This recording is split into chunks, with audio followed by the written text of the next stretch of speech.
అందుకే ప్రజలందరూ ఇబ్బందులు ఉండాలని చెప్పి అటువంటి పరిస్థితి రాకుండా చూడడానికి సారీకి వచ్చని చెప్తాడు. ఇక్కడ ఏం రాజకీయాల గురించి మాట్లాడతలేమో, ఆపదలు ఉన్నప్పుడు అందరం కలిసిమెలిసి రాజకీయాలకు ఖచ్చితంగా రైతులు ఆదుకోవడానికి మాత్రమే వచ్చామని చెప్పి చెప్తా ఉన్నారు. कई योजनाओं का मैंने भी रिकॉर्ड देखा सर, तो 0 खर्चा यहाँ दिखाया है, 0। तो उसके कारण सेंट्रल फंड फिर जब 0 खर्चा होगा तो मिलता नहीं है।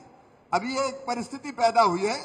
दूसरी, प्रधानमंत्री फसल बीमा योजना, जिसमें इतने हैवी लॉस के बाद किसान को फसल का बीमा का लाभ मिलता है, वो आंध्र या वो तेलंगाना में लागू ही नहीं की गई। और इसलिए अब वो योजना भी हमारे पास अभी नहीं जिससे तत्काल हम मदद कर सकें। ऐसी परिस्थितियां पैदा हुई है। కేంద్ర ప్రభుత్వం నిధులు ఏ విధంగా వస్తాయంటే, గతంలో ఇచ్చిన నిధులను వాడుకుంటేనే తిరిగి నిధులు వస్తూ ఉంటాయి. కానీ గత సర్కారు కేంద్ర నిధులను వాడుకోలే, ఉన్న నిధులను కూడా డైవర్ట్ చేసే ప్రయత్నం చేసింది. కాబట్టి కేంద్రం నుంచి నిధులు ద్వారా మీకు లాభం చేయలేకపోయినాం. ఫసల్ బీమా అనేది రైతులు కష్టాల్లో ఇబ్బందులు ఉన్నప్పుడు, ఆపద సమయంలో ఉన్నప్పుడు ఫసల్ బీమా ద్వారా మీకు న్యాయం జరిగేది.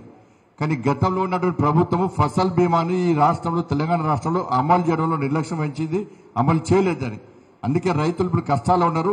ఆదుకునే ప్రయత్నం గత ప్రభుత్వం చేయలేదు కాబట్టి వాళ్ళ ఫసల్ బీమాను కూడా గత ప్రభుత్వం ఇంప్లిమెంట్ చేయలేదు, అమలు చేయలేదు తెలంగాణ రాష్ట్రంలో. అందుకే రైతులు కష్టాల్లో ఉంటున్నారు. ఆదుకునే ప్రయత్నం వాళ్ళు చేయలేదు. కేంద్ర ప్రభుత్వం చేస్తానా కూడా చేయనిచ్చే అవకాశం గత ప్రభుత్వం ఇవ్వలేదు. सस्ती लोकप्रियता के लिए फंड डाइवर्ट किए गए, योजनाओं को लागू नहीं किया गया।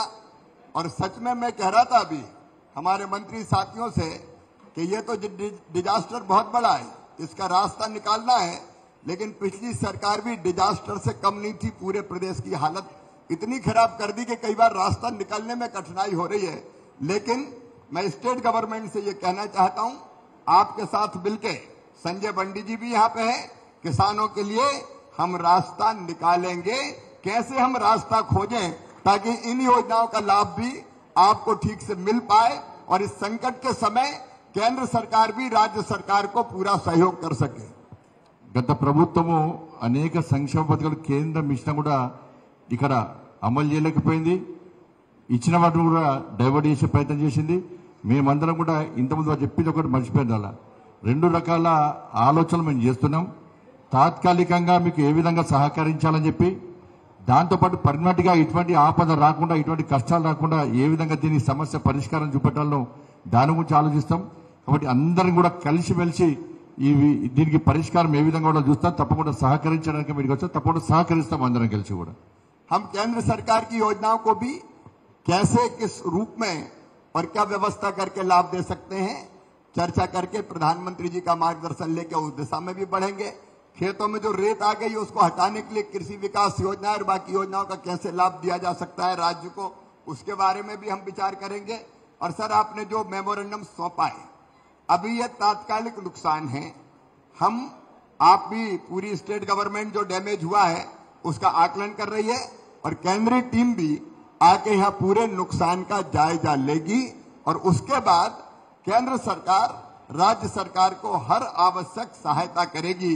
प्राइमरीली तो राज्य सरकार को करना है, लेकिन केंद्र आपको पूरा सहयोग करेगी ताकि मेरे किसान भाइयों को इस संकट के पार ले जा सकें, उनकी आंखों में आंसू ना आए। मैं फिर आपको आश्वस्त करने आया हूं, पीएम स्वयं चिंतित है, वो भी आपके साथ खड़े हैं, केंद्र सरकार भी आपके साथ खड़ी है और हम आपको इस संकट के पार निकालकर राज्य सरकार के साथ ले जाएंगे। इसलिए आंखों में आंसू मत लाइए। नुकसान हुआ है, बड़ा नुकसान हुआ है, सामान का हुआ है, मवेशी का हुआ है, आजीविका के साधन चले गए, लेकिन फिर भी इस संकट के पार ले जाएंगे। आप चिंता मत कीजिएगा। हर संभव प्रयत्न हम लोग मिलकर करेंगे ताकि हमारा किसान इस संकट से निकले और अगली फसल के लिए भी। अभी संकट यही है, नेक्स्ट क्रॉप के लिए खाद चाहिए, बीज चाहिए, बाकी व्यवस्था चाहिए। तुरंत जो कर्जा देना है उसके लिए कुछ ना कुछ रिलीफ चाहिए ताकि अभी न देना पड़े। उसको कैसे रीशेड्यूल्ड करना है उसके बारे में भी चर्चा करके रास्ता निकालेंगे। इसलिए मैं आया हूं और आप चिंता मत कीजिए, हम रास्ता निकाल के आपको इस संकट से बचाएंगे।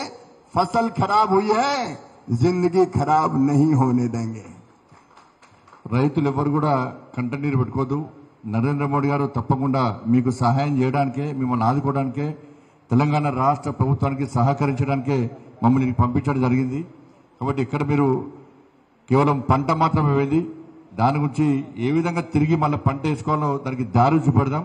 ఇప్పుడు కేంద్ర ప్రభుత్వ సంక్షేమ పథకాలు కూడా ఈ ఆపద సమయంలో ఏ పథకం మీకు ఏ విధంగా ఉపయోగపడుతుందో దాని గురించి కూడా మేము ఆలోచిస్తాం.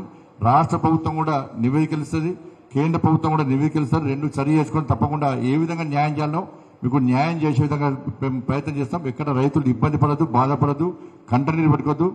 నరేంద్ర మోడీ ప్రభుత్వం తప్పకుండా మీకు ఆదుకోవడానికి రాష్ట్ర ప్రభుత్వం, కేంద్ర ప్రభుత్వం కలిసి మీకు సహకరించడానికి సిద్ధంగా ఉంది.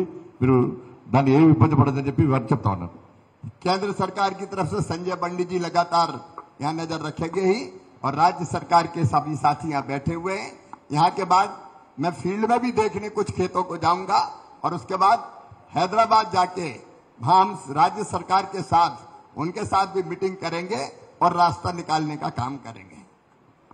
హైదరాబాద్ పోయి కూడా ఇక్కడ ముగ్గురు మంత్రివర్యులు ఉన్నారు, గౌరవ డిప్యూటీ సీఎం గారు ఉన్నారు.